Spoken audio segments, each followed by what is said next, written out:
എന്തു ചെയ്യാനാണ് എന്ന് തോന്നിയിട്ടെന്ന വിധം ഈശോ ശാന്തനായിരിക്കുന്നു. അൽഫേസേ, ഞാൻ എന്നാൽ പോകട്ടെ? ഞാൻ തീർച്ചയായും പോകണോ? ചിറ്റപ്പ, ഞാൻ വാസ്തവത്തിൽ പോകുക തന്നെ വേണമോ? എന്നെ തൃപ്തിപ്പെടുത്താൻ കഴിയുകയില്ലെങ്കിൽ പോകുക തന്നെ വേണം. ആ രണ്ട് സർപ്പങ്ങളോടും പറഞ്ഞേക്ക് അവരുടെ അപ്പൻ അവരോട് പിണക്കത്തിൽ തന്നെയാണ് മരിക്കുന്നതെന്ന്. അരുത്, അത് ചെയ്യരുത്. സ്വന്തം ആത്മാവിനെ നശിപ്പിക്കരുത്. ഇഷ്ടമില്ലെങ്കിൽ എന്നെ സ്നേഹിക്കേണ്ട, ഞാൻ മിശിഹായാണെന്ന് വിശ്വസിക്കുകയും വേണ്ട. എന്നാൽ വിരോധം അരുത് അൽഫോൻസേ. ഒരിക്കലും വെറുക്കരുത്. എന്നെ ശാസിച്ചുകൊള്ളൂ, മാനസിക രോഗി എന്ന് എന്നെ വിളിച്ചുകൊള്ളൂ, എന്നാൽ വെറുക്കരുത്. എന്തുകൊണ്ടാണ് ഞാൻ നിന്നെ അപമാനിക്കുമ്പോഴും നീ എന്നെ സ്നേഹിക്കുന്നത്? കാരണം നീ അംഗീകരിക്കാൻ ഇഷ്ടപ്പെടാത്ത ആളാണ് ഞാൻ സ്നേഹമാണ്. അമ്മേ, ഞാൻ വീട്ടിലേക്ക് പോകുകയാണ്. ശരി മകനെ, ഞാനും വേഗം തന്നെ വന്നേക്കാം. എൻ്റെ സമാധാനം ഞാൻ നിങ്ങൾക്കായി തരുന്നു. അൽഫോൻസേ, എന്നെ ആവശ്യമുണ്ടെങ്കിൽ ആളെ പറഞ്ഞയച്ചാൽ മതി. ഏത് സമയത്തായാലും ഞാൻ വരാം. ഒന്നും സംഭവിക്കാത്ത രീതിയിൽ പ്രശാന്തനായി ഈശോ പുറത്തേക്ക് പോകുന്നു. സ്വല്പം വിളറിയിട്ടുള്ളതായി തോന്നിക്കുന്നു. ഓ ഈശോയെ, അവനോട് ക്ഷമിക്കണമേ. ഈശോ ക്ഷമിക്കണമേ. അൽഫീസിൻ്റെ ഭാര്യ കരഞ്ഞുകൊണ്ട് അപേക്ഷിക്കുന്നു. തീർച്ചയായും ക്ഷമിക്കുന്നു മേരി. ക്ഷമിക്കേണ്ട ആവശ്യം തന്നെയില്ല. വേദന സഹിച്ചുകൊണ്ടിരിക്കുന്നവനോട് എല്ലാം ക്ഷമിക്കപ്പെട്ടിരിക്കുന്നു. ഇപ്പോൾ ആള് ശാന്തനാണല്ലോ. പ്രസാദപരം ഒരുവൻ അറിയാതെ തന്നെ ഹൃദയത്തിൽ പ്രവർത്തിക്കുന്നു. പിന്നെ നിന്റെ കണ്ണുനീരും യൂദാസും ജെയിംസും സഹിക്കുന്ന വേദനകളും അവരുടെ വിളിയിലുള്ള വിശ്വസ്തതയും എല്ലാമില്ലേ? ഇളയമ്മയുടെ വേദനിക്കുന്ന ഹൃദയത്തിൽ സമാധാനം ഉണ്ടാകട്ടെ. ഈശോ മേരിയെ ചുംബിച്ച് അടുക്കളത്തോട്ടത്തിലേക്ക് ഇറങ്ങുന്നു. വീട്ടിലേക്ക് പോവുകയാണ്. ഈശോ റോഡിലേക്ക് ഇറങ്ങാൻ തുടങ്ങുമ്പോഴേക്കും പത്രോസും പിന്നാലെ യോഹന്നാനും ഓടിക്കിതച്ചു വരുന്നു. ഓ ഗുരു, എന്താണ് സംഭവം? ജെയിംസ് എന്നോട് പറഞ്ഞു എൻ്റെ വീട്ടിലേക്ക് ഓടിച്ചെല്ലൂ. ഈശോയോട് അവർ എങ്ങനെയാണ് പെരുമാറുന്നത് എന്ന് എനിക്ക് അറിഞ്ഞുകൂടാ എന്ന്. അല്ല, എനിക്ക് തെറ്റി. വെള്ളമെടുക്കുന്ന സ്ഥലത്ത് വെച്ച് നമ്മൾ കണ്ട അൽഫിയോസാണ് യൂദാസിനോട് പറഞ്ഞത് ഈശോ നിന്റെ വീട്ടിലുണ്ട് എന്ന്. പിന്നീട് ജെയിംസും പറഞ്ഞു, നിന്റെ സഹോദരന്മാർക്ക് വലിയ വിഷമമാണ്. ഇതല്ല എന്തൊക്കെയാണെന്ന് എനിക്കൊട്ടും മനസ്സിലാകുന്നില്ല. എന്നാൽ ഈശോയെ ഇപ്പോൾ കണ്ടല്ലോ, എൻ്റെ ഭയമെല്ലാം മാറി. ഒന്നുമില്ല പത്രോസേ, ഒരു പാവൻ രോഗി വേദന കൊണ്ട് കാണിച്ച ക്ഷമക്കേടുകൾ എല്ലാം കഴിഞ്ഞു. ഓ, എനിക്ക് സന്തോഷമായി. നീ എന്തിനാണ് ഇവിടെ വന്നത്? പത്രോസ് അവിടെ ഓടിയെത്തിയ യൂദാസ് കറിയോത്തയോട് പരുഷമായ സ്വരത്തിൽ ചോദിക്കുന്നു. നീയും ഇവിടെ വന്നില്ലേ? എന്നോട് വരാൻ പറഞ്ഞതുകൊണ്ട് ഞാൻ വന്നു. ഞാനും വന്നു. മിശിഹായ്ക്ക് അപകടമുണ്ടായാൽ സ്വന്തം പിതൃരാജ്യത്തിൽ യൂദയായിൽ സംരക്ഷണം നൽകിയ എനിക്ക് ഗലീലയായാലും സംരക്ഷണം നൽകാൻ കഴിയും. അതിനുള്ള കഴിവ് ഞങ്ങൾക്കുണ്ട്. ഗലീലയായിൽ അതിൻ്റെ ആവശ്യമൊന്നുമില്ല. തീർച്ചയായും സ്വന്തം പിതൃരാജ്യം ദഹിക്കാത്ത ഭക്ഷണമെന്ന പോലെ അവനെ പുറന്തള്ളുകയാണ് ചെയ്യുന്നത്. കൊള്ളാം. നിങ്ങളെ ഓർക്കുമ്പോൾ എനിക്ക് സന്തോഷമാണ്. താൻ അറിയപ്പെടാത്തതായ യൂദയായിൽ സ്വല്പം ഒരു സംഭവം ഉണ്ടായപ്പോൾ വലിയ ഇടർച്ചയായി കരുതിയ ആൾക്കാരാണ് ഇവിടെയോ എന്നാൽ യൂദാസ് കറിയോത്ത പരിഹാസത്തിൻ്റെ പാരമ്യമായ രീതിയിൽ ഒന്ന് ചൂളമടിക്കുന്നു. കുട്ടി ശ്രദ്ധിക്കൂ. നിന്റെ ഈ വർത്തമാനമൊന്നും കേട്ടു നിൽക്കാൻ എനിക്ക് പറ്റുകയില്ല. അതുകൊണ്ട് അതങ്ങ് നിർത്തിയേക്ക്. നിനക്ക് കൊതിയുണ്ടെങ്കിൽ ഗുരു, അവർ നിന്നെ ഉപദ്രവിച്ചോ? ഇല്ല പത്രോസേ, എൻ്റെ പ്രിയപ്പെട്ട പത്രോസിന് ഞാൻ ഉറപ്പു തരുന്നു, നമുക്ക് വളരെ വേഗത്തിൽ നടക്കാം. എൻ്റെ സഹോദരന്മാരെ നമുക്ക് ആശ്വസിപ്പിക്കാം. അവർ ചെന്ന് പണിപ്പുരയിൽ പ്രവേശിക്കുന്നു. പണിക്കുപയോഗിക്കുന്ന വലിയ ബെഞ്ചിൻ്റെ അടുത്ത് രണ്ടുപേരുണ്ട്. ജെയിംസ് നിൽക്കുന്നു. യൂദാസ് ഒരു സ്റ്റൂളിന്മേലിരിക്കുന്നു. കൈമുട്ടുകൾ ബെഞ്ചിമേൽ താങ്ങിയിട്ടുണ്ട്. ഈശോ പുഞ്ചിരി തൂക്കിക്കൊണ്ട് അവരുടെ പക്കലേക്ക് ചെല്ലുന്നു. അവരെ ധൈര്യപ്പെടുത്താനും താൻ അവരെ സ്നേഹിക്കുന്നു എന്നറിയിക്കാനും. അൽഫേസ് ഇപ്പോൾ കുറെ ശാന്തനായിട്ടുണ്ട്. വേദനയ്ക്കും കുറവുണ്ട്. എല്ലാം വീണ്ടും സമാധാനമായിരിക്കുന്നു. നിങ്ങളും സമാധാനമായിരിക്കണം. അങ്ങ് അവനെ കണ്ടോ? അമ്മയെയും കണ്ടോ? ഞാൻ എല്ലാവരെയും കണ്ടു. യൂദാസ് ചോദിക്കുന്നു. ഞങ്ങളുടെ സഹോദരന്മാരെയും കണ്ടോ? ഇല്ല, അവർ വീട്ടിലില്ലായിരുന്നു. അവർ അവിടെ ഉണ്ടായിരുന്നു. എന്നാൽ ഈശോ അവരെ കാണരുതെന്ന് നിശ്ചയിച്ചു. ഓ, ഞങ്ങളോടുള്ള പെരുമാറ്റം! ഞങ്ങൾ എന്തെങ്കിലും പാതകം ചെയ്തിരുന്നെങ്കിൽ പോലും ഇത്രയും ക്രൂരമായി ഞങ്ങളോട് പെരുമാറുമായിരുന്നില്ല. ഞങ്ങളാണെങ്കിൽ അപ്പനെ കാണാനുള്ള ആഗ്രഹത്തിൽ കാനായിൽ നിന്നും പറക്കുന്നത് പോലെ വേഗത്തിലാണ് വീട്ടിലേക്ക് പോയത്. അപ്പൻ ഇഷ്ടപ്പെട്ട സാധനങ്ങളുമായി. ഞങ്ങൾ അപ്പനെ സ്നേഹിക്കുന്നു, എന്നാൽ അപ്പൻ ഇപ്പോൾ ഞങ്ങളെ മനസ്സിലാക്കുന്നില്ല. ഞങ്ങളെ ഒട്ടും വിശ്വസിക്കുന്നുമില്ല. യൂദാസ് കൈമടക്കി ബെഞ്ചിന്മേൽ വെച്ച് തലയും കുനിഞ്ഞിരിക്കുന്നു, കരയുന്നു. ജെയിംസിന് കുറെ കൂടി മനഃശക്തിയുണ്ട്, എന്നാൽ ആന്തരികമായിട്ടുള്ള സംഘടനം മുഖത്ത് ദൃശ്യമാണ്. യൂദ കരയാതെ, ജെയിംസെ വിഷമിക്കാതെ. ഓ ഈശോയെ, ഞങ്ങൾ മക്കളല്ലേ, എന്നിട്ടും ഞങ്ങളെ ശപിച്ചു. അത് ഞങ്ങളുടെ ചങ്കു കുത്തി പറിക്കുന്നത് പോലുള്ള വേദന ഉണ്ടാക്കുന്നെങ്കിലും ഞങ്ങൾ പിന്തിരിയുന്നില്ല. ഞങ്ങൾ നിനക്കുള്ളവരാണ്, അങ്ങനെ തന്നെ ആയിരിക്കും. അവർ ഞങ്ങളെ അങ്ങിൽ നിന്ന് വേർപെടുത്താൻ കൊല്ലുമെന്ന് ഭീഷണിപ്പെടുത്തിയാലും ഞങ്ങൾ പിന്തിരികയില്ല, ജെയിംസ് ആവേശത്തോടെ പറയുന്നു. എന്നിട്ട് നീ പറഞ്ഞില്ലേ നിനക്ക് ധീരതയൊന്നുമില്ലെന്ന്? എനിക്കറിയാമായിരുന്നു, എന്നാൽ ഇത് നീ തന്നെ പറഞ്ഞിരിക്കുന്നു. വാസ്തവത്തിൽ മരണത്തെയും ഭയപ്പെടാതെ നീ എന്നും വിശ്വസ്തയായിരിക്കും. നീയും അങ്ങനെ തന്നെ. ഈശോ രണ്ടുപേരെയും വാത്സല്യത്തോടെ തഴുകുന്നു. എന്നാലും അവർ വളരെ വേദന സഹിക്കുന്നു. യൂദായുടെ കരച്ചിലിൻ്റെ സ്വരം മുറിയിൽ പ്രതിധ്വനിക്കുന്നു. ഇങ്ങനെ അപ്പസ്തോലന്മാരുടെ ആത്മാക്കളെ പരിചയപ്പെടുന്നതിന് എനിക്ക് കഴിയുന്നു. പത്രോസിൻ്റെ നിഷ്കളങ്കമായ മുഖം ദുഃഖിതമാണ്.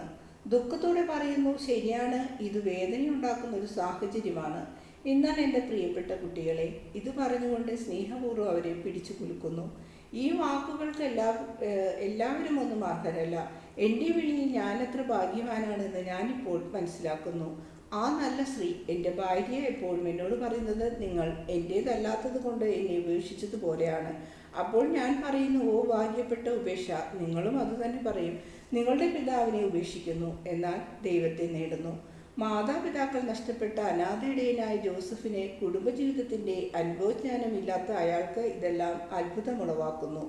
ഒരു പിതാവ് നിമിത്തം ഇത്രയും കണ്ണീരൊഴുക്കേണ്ടി വരുമല്ലോ എന്ന് അയാൾ ചിന്തിക്കുന്നു. ഞാൻ വിചാരിക്കുന്നത് എനിക്ക് അപ്പനില്ലാത്തത് കൊണ്ട് ഞാനാണ് ഏറ്റവും നിർഭാഗ്യവാനാണെന്നായിരുന്നു. എന്നാൽ ഇപ്പോൾ എനിക്ക് തോന്നുന്നു അപ്പൻ്റെ മരണം ഓർത്ത് കരയുന്നതാണ് അപ്പൻ്റെ വിരോധം കണ്ടു കരയുന്നതിനേക്കാൾ ഭേദമെന്ന്. ജോൺ രണ്ട് സഹോദരന്മാരെയും ആശ്ലേഷിക്കുകയും ചുംബിക്കുകയും ചെയ്യുന്നു. ആൻഡ്രൂ ദീർഘശ്വാസം മുതിർക്കുകയും ശാന്തമായിരിക്കുകയും ചെയ്യുന്നു. എന്തെങ്കിലും പറയണമെന്ന ആഗ്രഹമുണ്ടെങ്കിലും ലജ്ജ നിമിത്തം ശബ്ദം കിട്ടുന്നില്ല.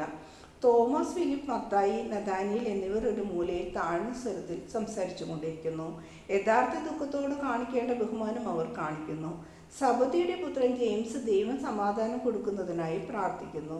തീഷ്ണമതിയായ ശിമിയോൻ, ഓ അയാളുടെ പ്രവൃത്തി എത്രമാത്രം ഞാൻ ഇഷ്ടപ്പെടുന്നു. താൻ ഇരുന്ന മൂലയിൽ നിന്ന് എഴുന്നേറ്റ് രണ്ട് സഹോദരന്മാരുടെ പക്കലേക്ക് ചെന്ന് ഒരു കൈ യൂദായുടെ തലയിൽ മറ്റേ കൈ ജെയിംസിൻ്റെ ഇടക്കെട്ടിന് പിടിച്ച് ആലിംഗനം ചെയ്തുകൊണ്ട് പറയുന്നു, മകനെ, കരയാതിരിക്കൂ.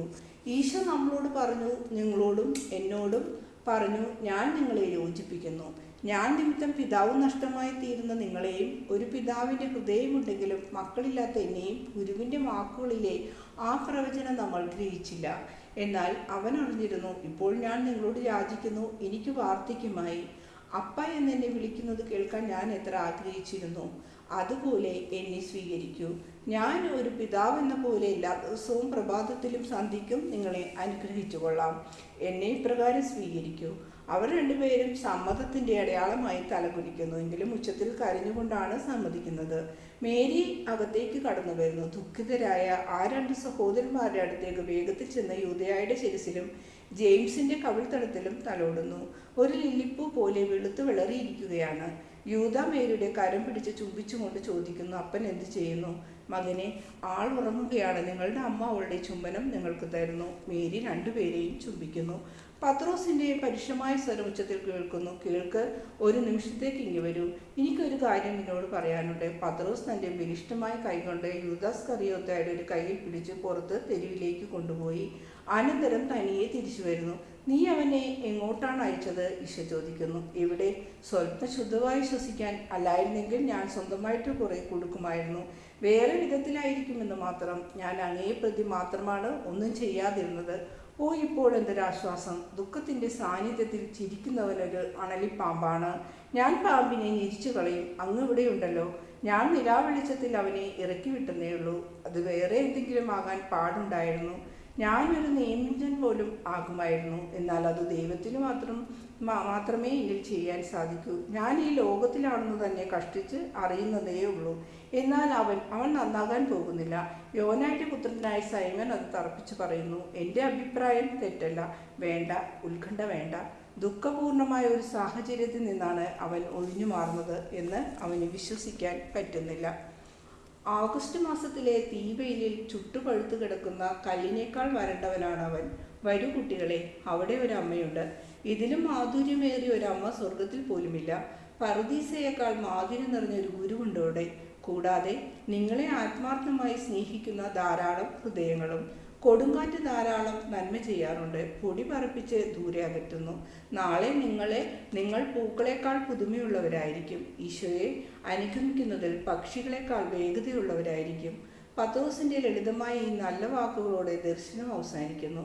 അനന്തരം ഈശോ പറയുന്നു, ഈ ദർശനത്തിന് ശേഷം എഴുതേണ്ടത് 1944 വസന്തകാലത്ത് ഞാൻ തന്ന ദർശനത്തെക്കുറിച്ചാണ്.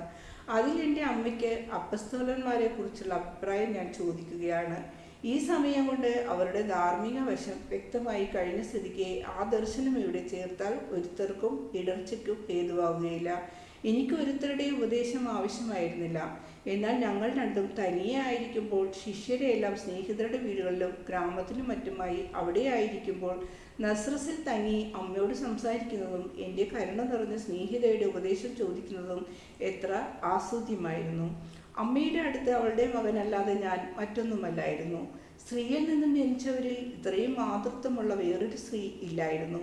മാനുഷികവും ധാർമ്മികവുമായ എല്ലാ ഗുണങ്ങളും മാതൃത്വത്തിൻ്റെ നന്മകളും അവയുടെ പൂർണ്ണതയിൽ അമ്മയിലുണ്ടായിരുന്നു. അമ്മയോട് ഇത്രയും ബഹുമാനവും വിശ്വാസവും സ്നേഹവുമുള്ള ഒരു പുത്രനും ഉണ്ടായിട്ടില്ല. ഇപ്പോൾ നിനക്കും ഈ 12 പേരെ കുറിച്ച് അല്പം അറിവ് കിട്ടിയിട്ടുണ്ടല്ലോ.